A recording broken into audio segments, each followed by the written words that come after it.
Olá, seja muito bem-vindo a mais um vídeo aqui no nosso canal. Me chamo Laís Pinheiro, sou psicóloga e hoje estaremos dando continuidade ao livro Inovações em Terapia Cognitivo-Comportamental. Nós estamos no capítulo 2 sobre conceitualização de caso. E para iniciarmos a nossa conversa sobre este capítulo, é muito importante levarmos em consideração a própria terapia cognitivo-comportamental. E para falar um pouco da TCC, eu gosto muito de usar a metáfora de uma árvore. Por exemplo, imagina que nós estamos aqui caminhando e nós nos deparamos com uma árvore. A primeira coisa que logo nos chama a atenção, ou seja, o que está mais acessível à nossa vista, são aquelas folhas bem bonitas, verdes, ou então se forem aquelas folhas com frutos coloridos, enfim, é o que chama mais atenção, que está mais perceptível à nossa vista. Logo em seguida, nós nos deparamos com um tronco, aquele tronco da árvore que mantém a árvore em pé, que faz com que ela esteja ali daquela forma por muito tempo.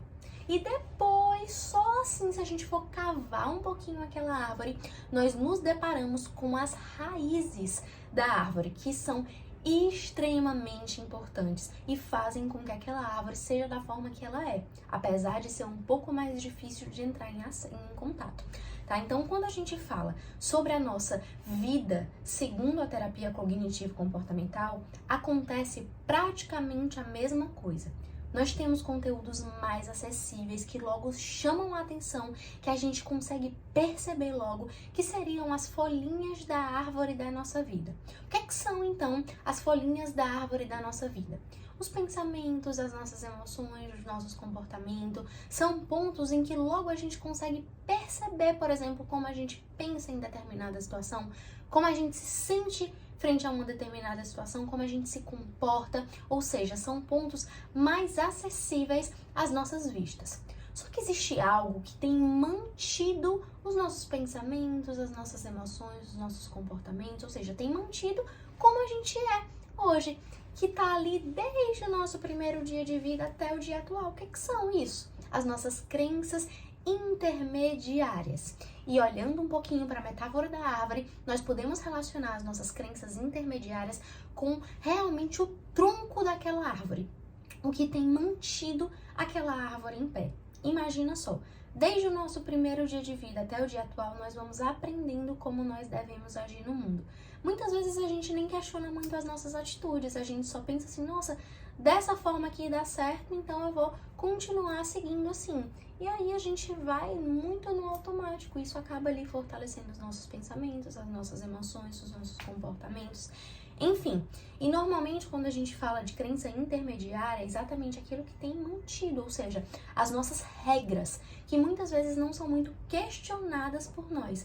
Normalmente as nossas regras são aquelas frases que começam com se e finalizam com então. Por exemplo, se não for magra, então não serei feliz. Se não fizer tudo perfeito, então não serei amada.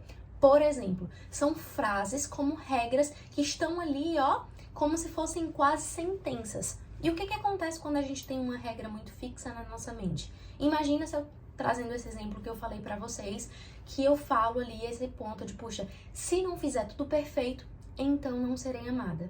Consequentemente, durante a minha vida, durante os meus dias, essa regra pode até não aparecer naquela situação.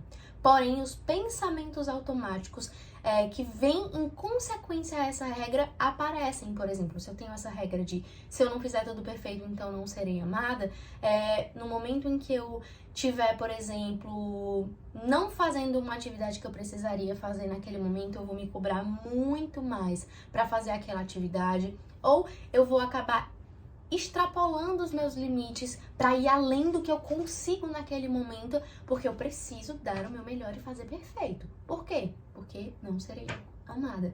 Então a gente também precisa identificar o tronco, identificar o que tem mantido tudo isso. E muito além de todos esses aspectos, existem as nossas crenças centrais ou nucleares, que realmente é como a gente se vê, como a gente vê o mundo, como a gente vê os outros. Imagina, quando a gente pensa em crença central e nuclear, é algo ali muito forte, muito enraizado na gente. E enraizado, olhando um pouquinho para a metáfora da árvore, são as raízes. as raízes que estão ali, ó, bem consolidadas na nossa vida, que estão há muito tempo seguindo a nossa vida junto com a gente. E a gente precisa efetivamente estar bem atento a elas, realmente, né? Então, quando a gente vê um pouquinho sobre a terapia cognitivo-comportamental, nós estamos, de fato, entrando em contato ali com algo que está mais acessível, com algo que tem mantido tudo isso, e, de fato, como tudo isso surgiu, que influencia muito na nossa vida hoje. E o que tem a ver tudo isso que eu tô falando com a conceitualização de caso?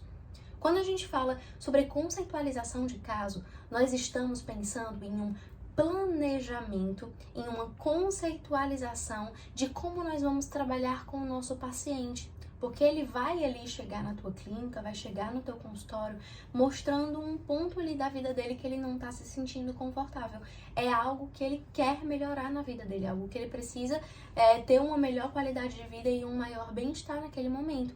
Então, é a partir da conceitualização de caso que nós vamos traçar e identificar o que está mais acessível na vida dele, o que tem mantido tudo isso e como tudo isso surgiu, sempre visando a maior qualidade de vida e o maior bem-estar.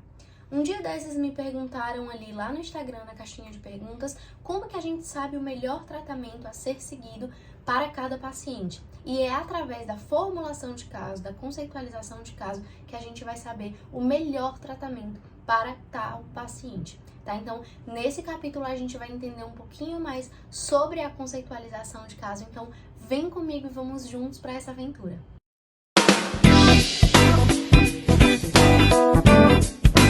Quando nós estamos falando sobre o modelo de conceitualização de caso trazido ali por Beck, nós vamos perceber o quê?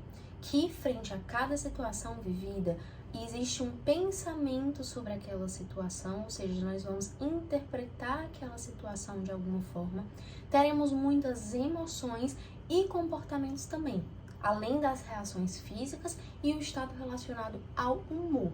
Tá? Então, quando a gente pensa do modelo da terapia cognitivo-comportamental, é muito difícil a gente conseguir perceber isso, porque às vezes a gente escuta algumas frases de, puxa, uma situação gera um pensamento, que gera uma emoção, que gera um comportamento. Mas não é bem assim. Não é que um vai gerando um outro. Mas para cada situação existe um grupo de processamento de informações em emoções, comportamentos, reações fisiológicas e o humor. Tá? Então, a gente sempre, quando vai pensar numa conceitualização de caso, precisa anotar ali num papel ou no computador, enfim, como se fosse um registro de pensamento diário. Sabe o modelo do registro de pensamento diário que a gente vai anotar? A principal situação que estava acontecendo naquele momento, o pensamento que o paciente teve frente àquela situação, as emoções, os comportamentos, as reações fisiológicas e como que estava o humor também daquele paciente naquele momento. Com isso, nós vamos perceber se existem distorções cognitivas frente àquela situação, como que aquele paciente também lida com aquelas emoções, ou seja, como que ele vai lidar com aquelas situações, como as emoções vão influenciar na vida dele, e os principais comportamentos, se ele tem comportamento funcional ou se ele tem comportamento disfuncional frente àquela situação, porque nós sabemos que os comportamentos, eles também podem influenciar demais em como nós vamos nos sentir frente às mais diversas situações que a gente vive. Então, um passo ali para a conceitualização de caso é identificar realmente todos esses pontos no teu paciente. E um ponto muito importante que eu gosto muito de trazer quando a gente fala sobre conceitualização de caso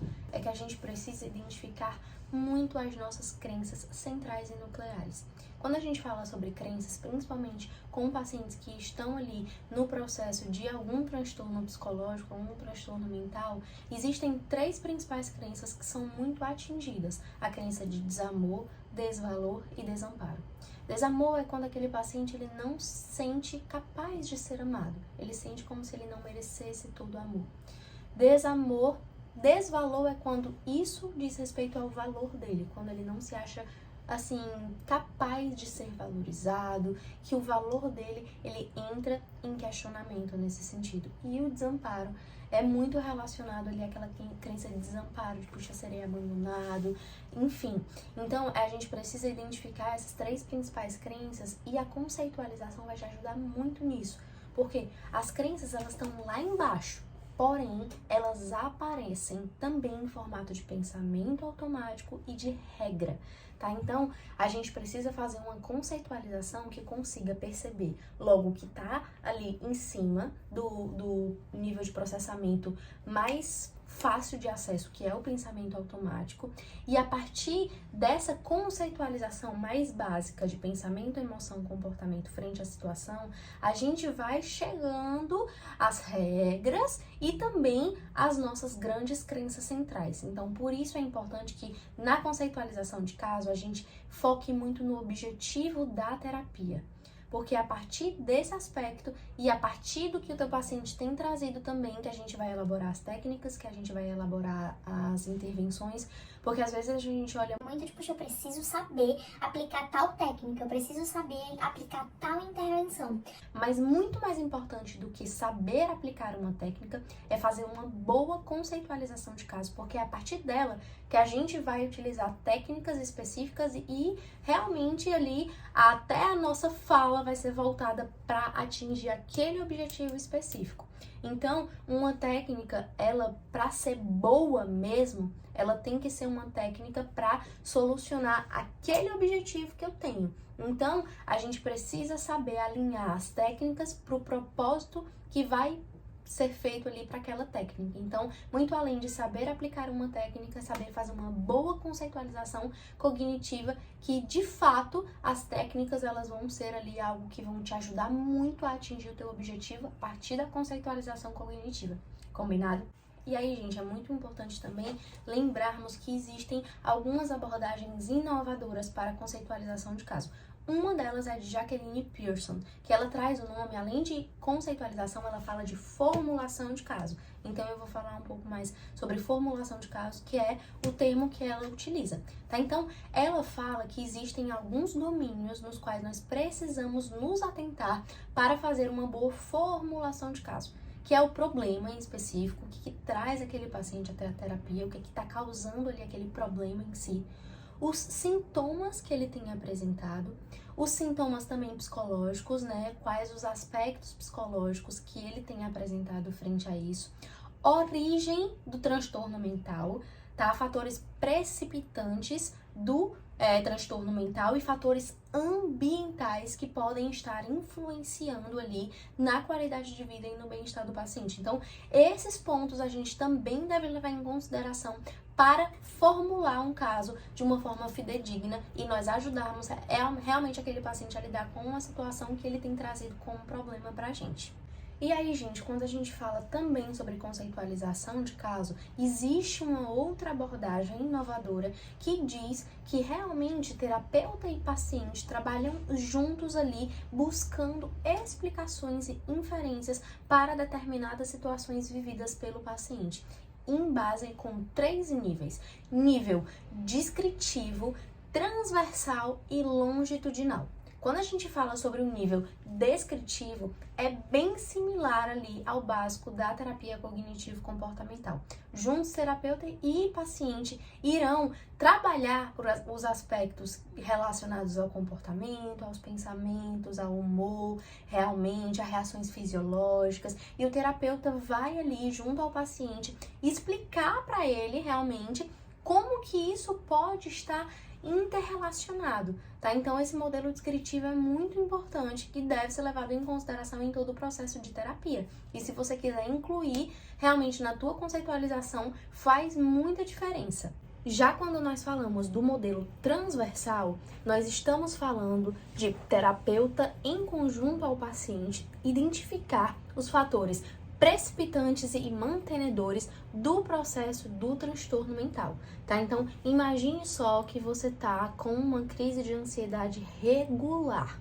Você precisa, junto ao terapeuta, identificar os fatores precipitantes dessa crise de ansiedade, principalmente os fatores que têm mantido tudo isso, tá? Então, porque é muito importante a gente identificar a origem, mas um ponto como o fator de manutenção que tem ali favorecido para esse transtorno se manter também é extremamente importante nesse aspecto. Então, no modelo da conceitualização cognitiva, utilizando esse viés do modelo transversal, você junto ao terapeuta vai trabalhar todas essas questões, tá? Então, os fatores precipitantes e os mantenedores.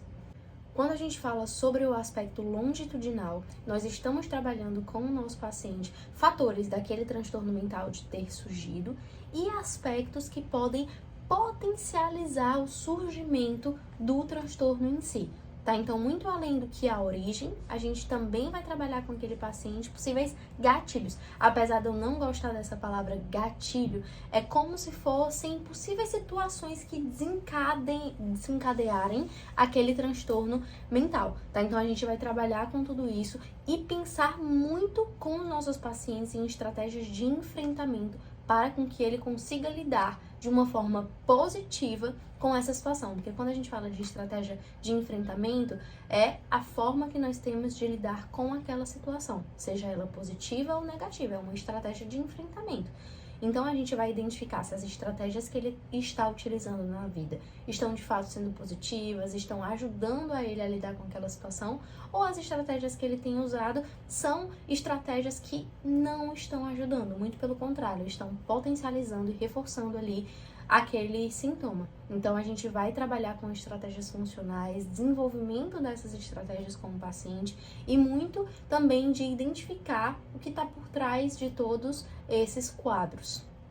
Então, gente, para finalizarmos o nosso capítulo que diz respeito à conceitualização de caso, é importante levarmos em consideração que essa conceitualização de caso ou formulação de caso é o processo pelo qual o terapeuta cognitivo comportamental consegue colocar na prática aspectos relacionados à TCC para efetivamente ajudar o paciente da melhor forma, sempre trabalhando os pensamentos, emoções, comportamentos, fatores desencadeantes, precipitantes, mantenedores e também trabalhando as crenças intermediárias e as crenças centrais. Conforme as pesquisas foram avançando, nós, enquanto terapeutas cognitivo-comportamentais, compreendemos que, de fato, existem muitos pontos que podem influenciar ali um aparecimento de um transtorno mental, como, por exemplo, fatores genéticos, fatores hereditários, biológicos, ambientais, vulnerabilidades realmente daquele paciente. Então, para isso, a conceitualização de caso ela vai ser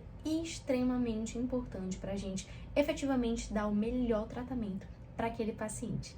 Esse foi o capítulo de número 2 do nosso livro. Espero que tu tenhas se sentido tão empolgada como eu me senti agora de falar contigo e eu te espero no nosso próximo vídeo. Um beijo e até a próxima!